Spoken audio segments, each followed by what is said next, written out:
Covering northern Palm Beach County now. Important changes coming to Harborside Place in Jupiter after a man's death. Nearly 4 months ago, a father of young children was electrocuted in a decorative fountain while he was trying to save his kids who were getting shocked in the water. Investigative reporter Terry Parker joining us live from Harborside with the proposed plan and the pushback from the victim's family. Terry?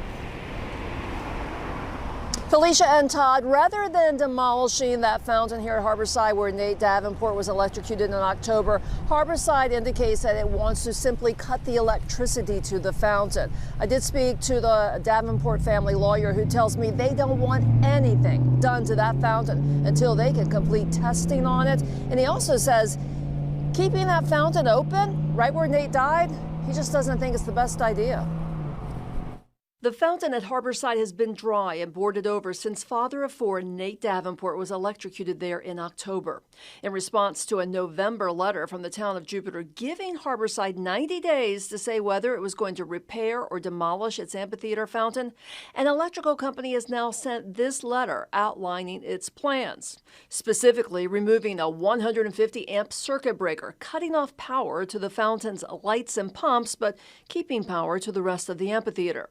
The Davenport family lawyer says he's filed a protective order to make sure nothing happens yet.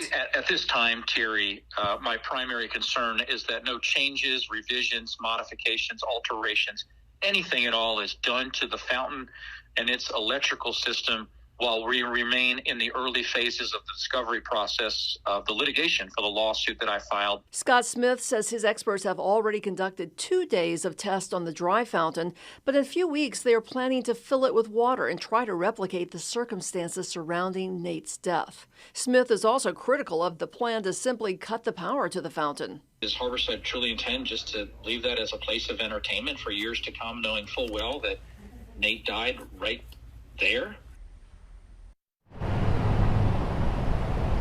The town of Jupiter says it has not issued any permits to allow any changes to the fountain. Scott Smith has filed a wrongful death lawsuit on the behalf of Davenport's wife and 4 children.